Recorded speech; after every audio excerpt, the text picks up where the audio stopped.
Hello everyone, welcome back to my podcast. My name is Ari and I'm the host of this podcast. And how are you guys doing today? I hope y'all are doing amazing, having a wonderful day. And let's go ahead and jump straight into this week's episode. So you guys, I am so excited about this episode because I am reviewing Spellbinders, the Not So Chosen One by Andrew Auseon. This book has been on my radar, I guess you could say, for so long.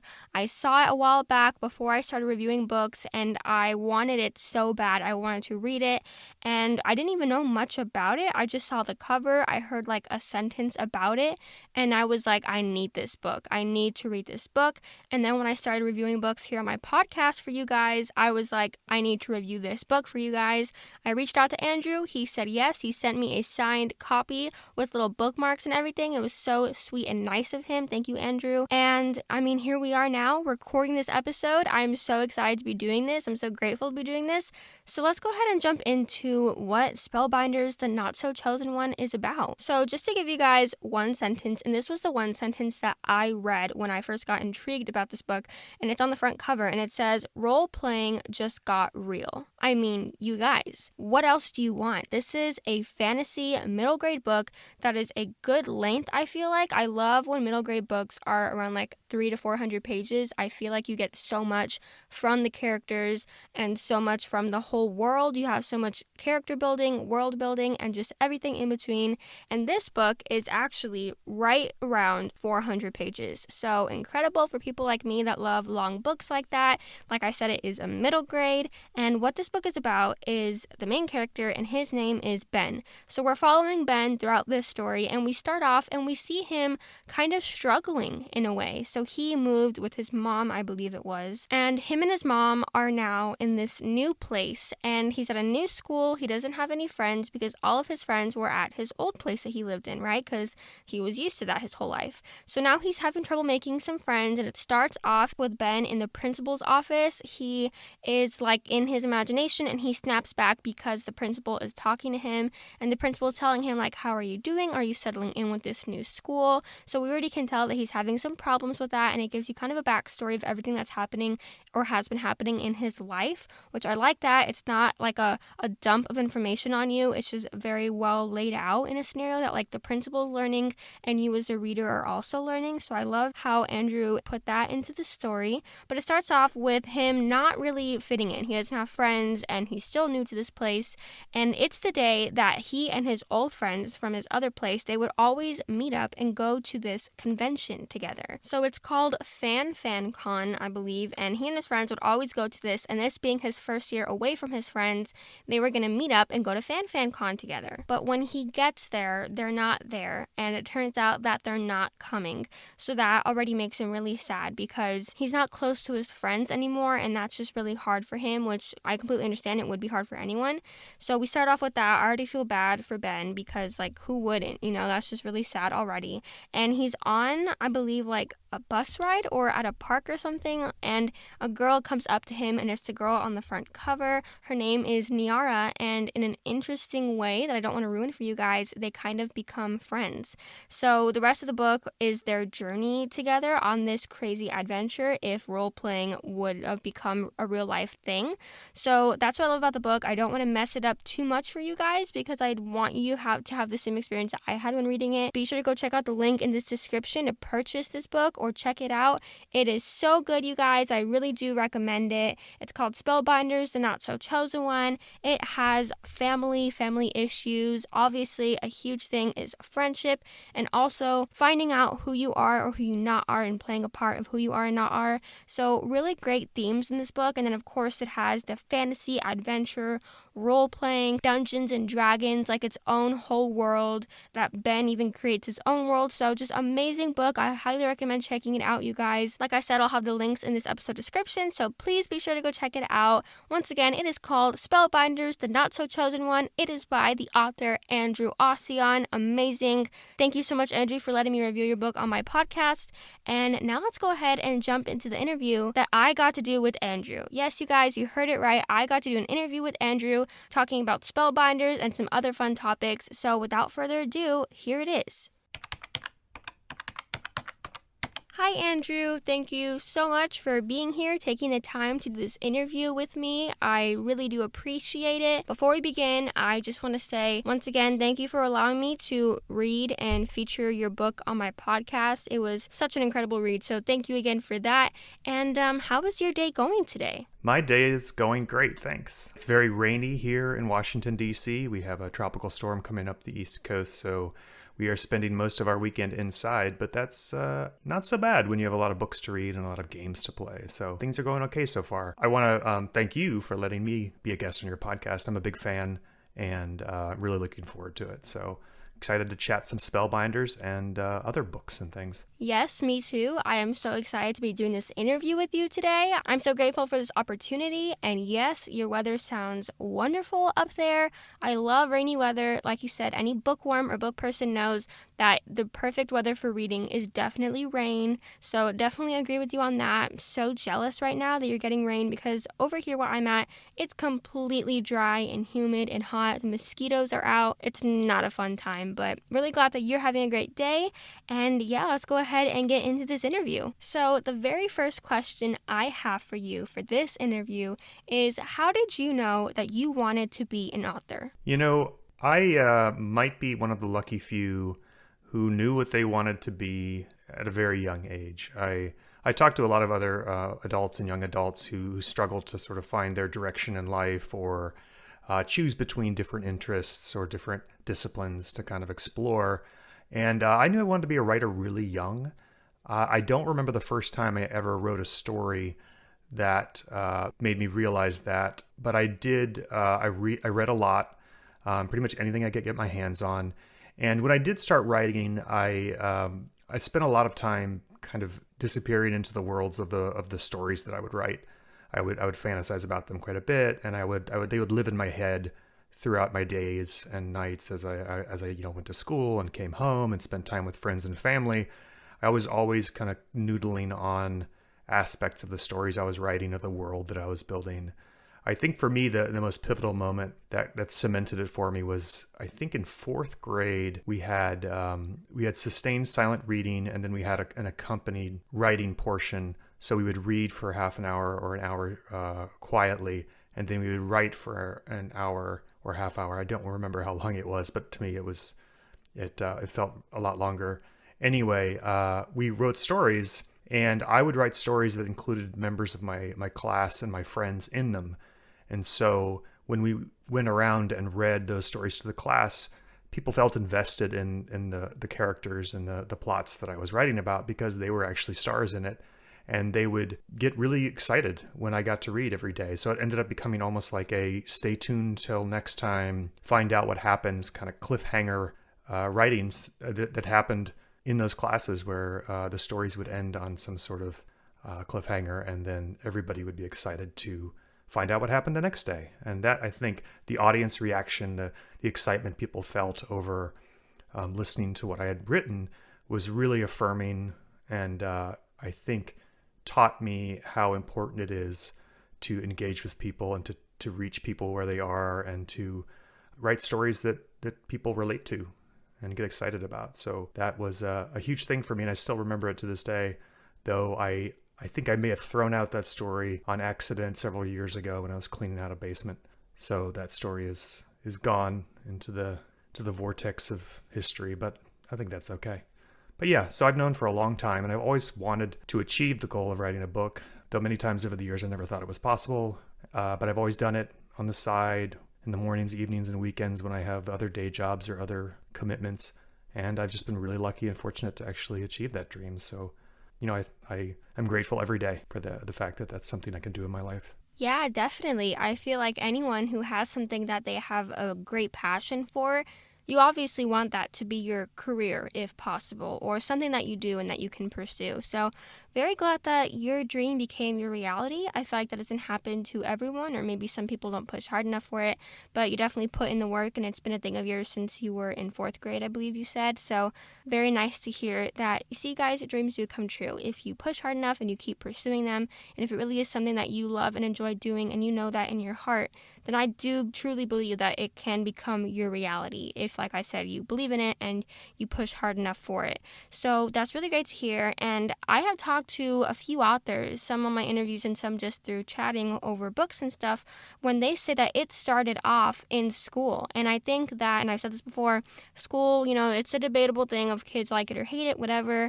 And I think that that is one of the many positive things about school. You can get your career from it, which I know is obviously what school is for. It's to know what you want to do in your life, more specifically like college, but it's to get you ready for life and to give you an idea of what you want to actually do as your career. Obviously, right? It's like I'm preaching something new. No, this is known. But I just thought that, like I said, obviously it's to try to help you know what you want to do in your life, but it doesn't always appear like that. So I think it's really great when there are authors that tell me that. And I'm like, see, you were just a normal day at school, you started writing, and you found a passion for it. So I love hearing stories like that. And I love how you said that your class or your classmates would always get so excited to hear what other stories you had. That must have been so motivating to keep writing, and just such a special feeling. So I love that story. That's really cute. It's really great to hear. And also when you said that you had talked to many people that don't know what to do with their life, this is completely random, but when you said that, I thought in my head, I was like, you're talking to one right now, because I don't know what I want to do with my life. Yes, I'm still young, but I mean, you were in 4th grade and you already had an idea, and I'm in high school and I don't have any ideas. So actually I have a few ideas. Maybe I could do something with podcasting or whatever, but it's just a thought. But I thought that was kind of funny. But yeah, I love your story that you had, and like I said, I think it's great that you got that from school. And yeah, moving on to the next question I have for you is, how did you come up with this amazing story? Obviously, Spellbinders, the not so chosen one, incredible read, you guys. Like I already told you guys, I really recommend it. Go check it out. But how did you come up with the story? And do any of the characters, like Ben or Niara, do they have any special meaning or connection to you as the writer? So before I talk about the history of the idea of Spellbinders, let me talk a little bit about the book itself, just for people who may not know. The series is called Spellbinders, and the first book is called Spellbinders, the Not So Chosen One. And it came out from Labyrinth Road, an imprint of Penguin Random House, this last June, this summer. The second book, Spellbinders Break the Game, is coming out next June. So that's already finished and is being completed at Penguin right now. It's going to be really exciting. So I definitely want people to check that out when it comes out next year, and definitely check out the first book as a build up to that sequel. Spellbinders, the Not So Chosen One, is about a boy named Ben Whitlock who's in middle school, who is having a tough time going through some changes in his life. His parents are having issues. He's moved to a new town where he doesn't know anyone, and then he's lost his closest group of friends, which also happened to be his gaming group that he's been with for a long time, since he was a little kid. And he is having a hard time, and he does what he always does when he's suffering, is that he escapes into the fantasies of his favorite board games, video games, tabletop role-playing games. And to Ben, his belief is that everything would be better if he could be a hero in one of his fantasy games. Because, why not? You're a hero. You have the highest stats. You have the best gear. You are worshipped by people wherever you go. And that's a lot better than being a middle schooler who has to take out the trash and argue with his teacher and walk home from school in the rain and things like that. So he's got this idea that if only, he could be like one of his characters in his fantasy stories or his games, that life would be all, it'd be all just rainbows and unicorns and all that. But what ends up happening is one day when he's at one of his lowest points, he's approached by a mysterious stranger, a girl who looks really cool, who's dressed quite a bit like a character in one of his fantasy stories. And she, in all seriousness, approaches him and says, "I know who you are. You need to come with me. You're the person who's going to save my kingdom." And at first he thinks it's a joke, because who wouldn't? But then he realizes that it's all too real, and that being a hero of a fantasy world and the person everyone's looking to solve their problems it's a lot more than anyone would have ever bargained for, and it's a lot harder and a lot more stressful and scary than he ever would have anticipated. You don't think that far ahead when you're playing games. You don't think about what it actually mean to be a hero in one of these stories. And so he has to reckon with the idea that he wants this, but he wanted a version of this that does not resemble what the reality is. And then along the way, he and a group of other young people who are kind of struggling with where they are come together as a party of adventurers who then set off on their own journey. And it's a story about finding your people, finding your safe place, finding yourself, and celebrating what makes you special and your strengths. And it's a funny book. It's kind of a silly book. It's illustrated, and it has beautiful design elements in the book that are made to resemble game manuals or instruction books from things like Dungeons and Dragons and other role-playing games like that, which were, heavily inspired the whole story and the book itself. So that's a quick, maybe a little bit too detailed overview of the book, but I just wanted to put that out there for people who may not have read it or know about it. The first book's out now, the second one's coming next year. And then, let me talk a little bit about kind of how that story came about. That's a great question. I don't remember exactly when I came up with the idea for Spellbinders, but I'm pretty sure it was probably 7 or 8 years ago. And I noodled on it for a while. The original idea was called The Donkey Boy's Handbook. I think it was what it was called. And it was a comedy. And it was a kid in the real world who's a big gamer who saw the world through the eyes of somebody who takes stories around them, takes the settings and the characters and the conflicts of their normal life and kind of shoots it through a fantasy gaming kind of filter. And the whole book was going to be designed and illustrated to look like a dungeon manual from something like Dungeons and Dragons. And it would take the boring, mundane, kind of ordinary things that you see in every day as a middle schooler and kind of gives them this exciting high fantasy sheen. And the comedy was in the ordinariness of the kid's everyday life being heightened to this epic sort of scale thanks to the design of the book and then the way he talked about it and the way he took his interactions throughout his day at school and with his parents and with the kids in his neighborhood and kind of turned them into this epic quest and conflict. It was a really fun idea. I love the idea of incorporating the design elements of a manual in there, having illustrations and tables and things that weren't necessarily playable or meant to be used in a game, but that would definitely resemble those things and kind of inspire people who play games and who are familiar with how games work to see something that they recognized and to enjoy the joke about that. And then for other people, it was just like something that you could see and say, oh, this is entertaining to read, or it's engaging to look at because it's visually stimulating. And I thought that was a really cool idea because I am a game designer in my day job, and I've been a gamer and somebody who's worked in that industry for a long time and kind of grown up doing that in addition to the writing. So I wanted to incorporate my professional work with my other professional work of writing and game design together. So that was the initial idea behind it. And then the story of the group of characters at the center of it, it just kind of grew out of that. And their connection and their relationships and their stories were the key to kind of understanding what the series was all about. So I guess to answer your second question about do any of the characters have a special meaning for me, I definitely think Ben Whitlock is probably the most autobiographical character I've ever written. I think that might be kind of a no-brainer. He's very imaginative, creative, loves to write, loves to doodle, spends a lot of his time in his own head, creating worlds and thinking of stories that he doesn't really express to anyone outside of his inner circle. And then when he loses his inner circle, he doesn't know what to do with it. And, his defense mechanism is to escape into these worlds. And the idea behind the book is, kind of what I wanted to have happen when I was a kid, is that there actually are these fantastic places out in the world. And he does have a place in one of them. It's just not necessarily the role or the story he thought he would be a part of. It's his story, and it's unexpected, but it also ends up being the right one for him as a character. So he's very special to me as a character I can relate to. And then I also think the character of Merv is very important to me as well, because I was very deliberate and adamant about having a non-binary person in my story.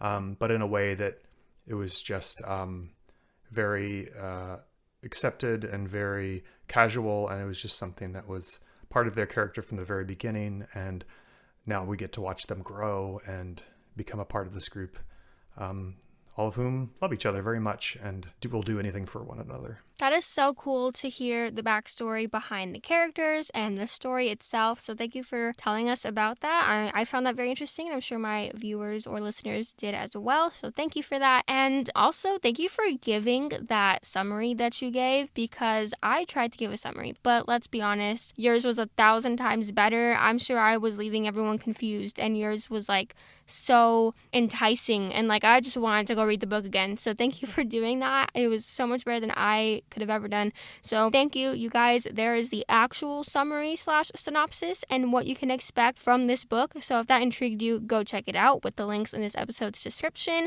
Once again, Andrew, thank you for giving me the description and backstory about your characters and the story itself, like I said. And now moving on to the next question I have for you. We're talking about the process of creating Spellbinders. So I know we talked about the characters and the backstory of the story itself, but now I'm going to ask you, what was the whole process of creating Spellbinders, the not-so-chosen one, and what exciting things can readers expect from you? One of the interesting things about writing is that you never really know what each book is going to require, what special needs it'll take to finish that story. You can write, tens, hundreds of novels, and each one is going to have its own requirements, its own kind of challenges that you will have to discover and then unlock and then overcome. And you can go into writing a book and be as confident as you want, but there will be curveballs thrown your way constantly. And you'll be having to adapt and shift and learn new things to write every single book.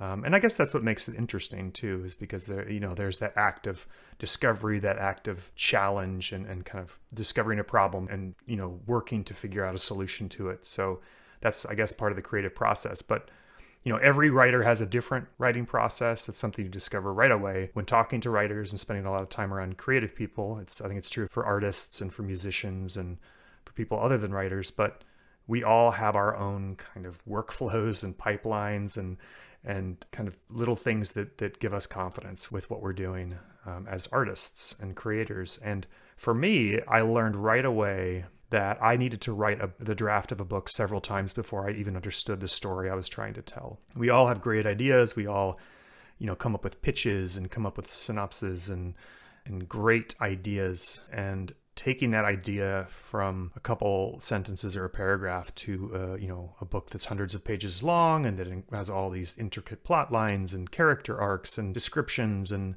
emotions that's a huge undertaking. And I think some people are really good at understanding what they're trying to do from the outset, and I envy those people. But I'm definitely somebody who has a vague sense of what I'm doing. I mostly have a vibe or a tone and then some characters, and then I just have to let the writing of it reveal to me what the truth of that book is. And like I said, that happens with every book on its own in a different way. So the process of creating Spellbinders was very much taking the inspiration of Dungeons and Dragons and other tabletop role-playing games, other social and multiplayer games, and trying to recreate those relationship dynamics, those party dynamics in the context of a story about a kid, a normal kid, and I mean normal as in like from our earth, our mundane, ordinary earth, and throwing him into a fish out of water scenario into a very like kind of high fantasy, classic, recognizable fantasy world, and seeing what comedy happened. That was mostly what I knew, is that the clash of serious high fantasy and ridiculous real world middle schoolers would provide some laughs for me as a writer, and hopefully for the audience as well. And then I also knew I wanted to recreate the visual look and sort of the visual design elements of a dungeon manual. So those were the big driving things for me. The story of Ben and the characters of Niara and Merv and Drake all really happened on the page as I was writing multiple drafts, going through and really understanding what each of these characters represented in the book and then where their stories needed to go. And thankfully, characters like Niara, her story arc was probably the purest version of what I was trying to say with the book's themes overall, the ideas of, what you're taught to believe, who you think you are, and finding who you really are after being raised or being brought up to think something is the way the world is, and then realizing maybe it's not. So I was very happy to have little moments like that revealed truths of the book to me. But it was a long process. I wrote Spellbinders, the Not So Chosen One, during the height of the COVID pandemic quarantine, whatever we call it now, because I know COVID is still out there and people are still getting sick. But during the major quarantine period when a lot of us were at home, I wrote this book in like 2 years, start to finish, multiple drafts to final draft. And it was really healthy for me to have something to buoy my spirits, to make me laugh, and to work on that was a positive force in my world. And as far as exciting things that readers can expect with this book, I think that it has a little bit for everybody. It's silly, it's heartfelt, it has characters that you can relate to, it has characters that are exotic and strange and new, it has elements of high fantasy that you've seen before, it has maybe some strange idiosyncratic elements of fantasy that maybe you haven't seen before. There's some twists and turns and epic action moments and things like that, set pieces, I guess you'd call them. But I'd like to think it has a little bit of something for everybody, and that at the end of the day, it has something that feels true about connections between people and between kids who are all kind of going through their own things, but together. And that's the big takeaway for me, is that even after all the hijinks and the laughter and the silliness, it's a story about friendship and connections. Yes, 100%. Like you said in your summary, and then also a few seconds ago, there definitely is a lot of funny parts. I was laughing, and then there were other parts that I just it made me smile. And while there are all of those amazing parts of the book, there's also the center of it, and it is about friendship and loving yourself and loving others. So I love that you had a very serious theme, but yet you still had a lot of funny parts and, like I said, lighthearted moments. So wonderful writing altogether. And honestly, I think that the best stories or the best writing can come from when you don't know what you're doing and when it kind of just writes itself. I feel like that's when you really get in the zone. And I've done this before with school assignments. If they say write a story or whatever, I did that a year ago, I believe, for my high school honors English final project. It was to write a fictional story, and it was many pages long. It was an actual short story, and I really enjoyed writing it because when I first had the idea, I knew I wanted it to be a mystery and about this girl who gets this mystery letter and then has to go attend this fantastical school located in the clouds. So I had the kind of base for it, but when I started writing it, it just flowed out of me. It was so easy to write, and in that moment, I was I could be an author. If it's ever meant to happen, I could so do this. I find so much happiness in doing this, so I completely know what you mean when it's just you don't even know what you're doing yourself, but as you sit down and either write or type, you just really get a better idea of what your book is actually going to be about or what your story is going to be about. So like I said, I think that's what writing truly is, and what writing a book truly is. When they write itself and the characters write themselves,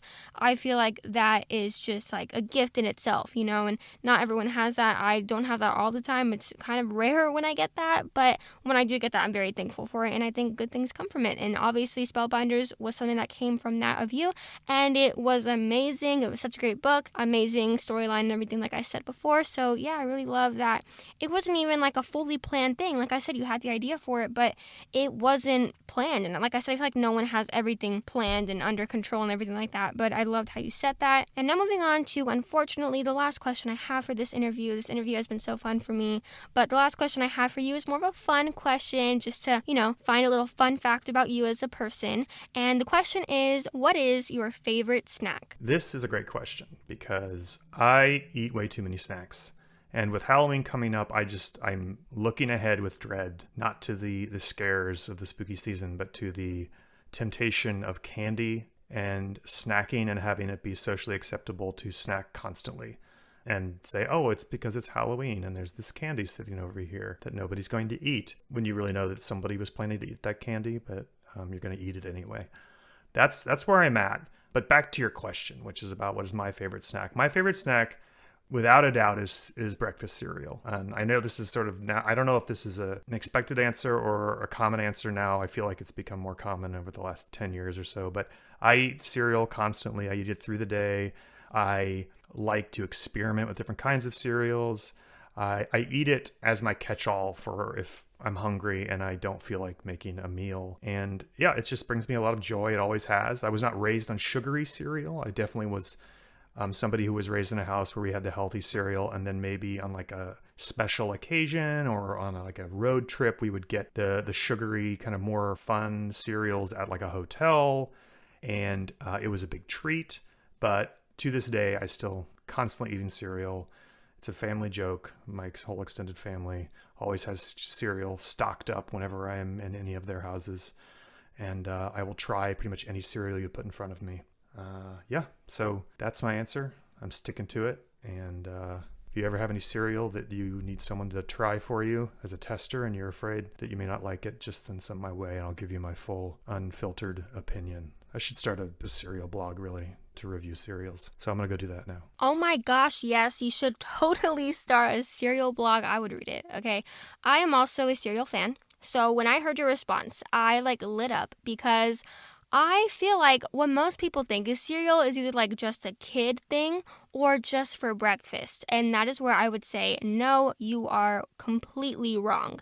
I have loved cereal, yes, since I was a little kid, but even more as I've gotten older, I will just eat it as a snack, like you said. I will eat it for breakfast. I will eat it as almost like a dessert before bed. I will have it midday if I want something that tastes like a cereal that I want, and if I'm craving that. So yes, definitely. I think it's so funny that I finally found someone who likes cereal. I just was not expecting that answer. I know you said if it was an expected answer or not. It was not, but in the best way possible. So thank you for your answer. Thank you for being honest.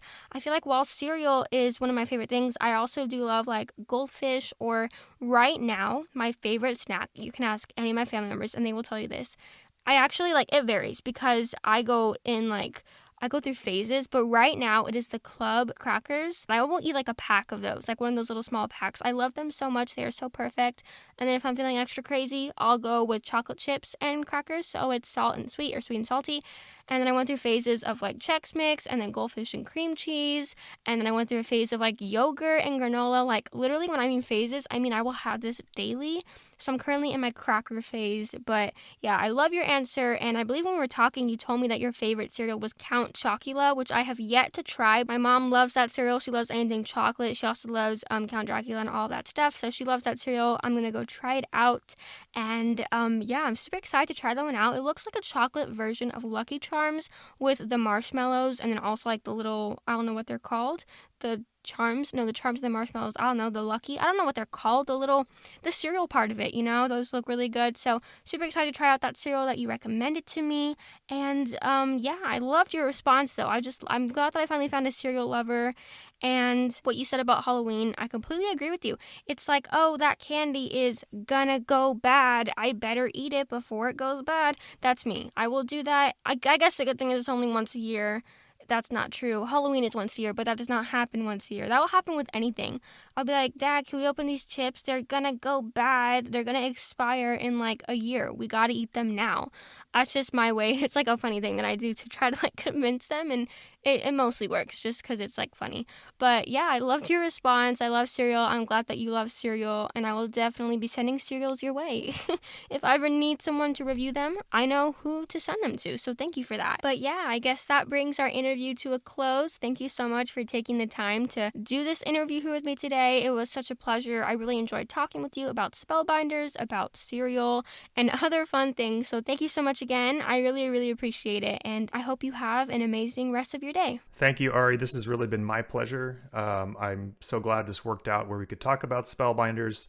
Thank you for connecting with me and for being such a gracious reader and host. I'm excited about Spellbinders Not So Chosen One. I'm excited about the sequel, Break the Game. I hope we can talk again next year when that one comes out. And I just had a lot of fun today. So thank you so much. Take care and enjoy your fall.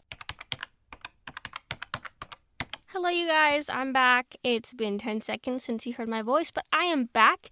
And did you guys enjoy the interview? I hope you guys did. I really enjoyed recording it. It was so much fun to talk with Andrew about his book and about cereal. That was really funny. It was a great response to the question. I've never had anyone say that before. So thank you, Andrew, for the unique but honest response.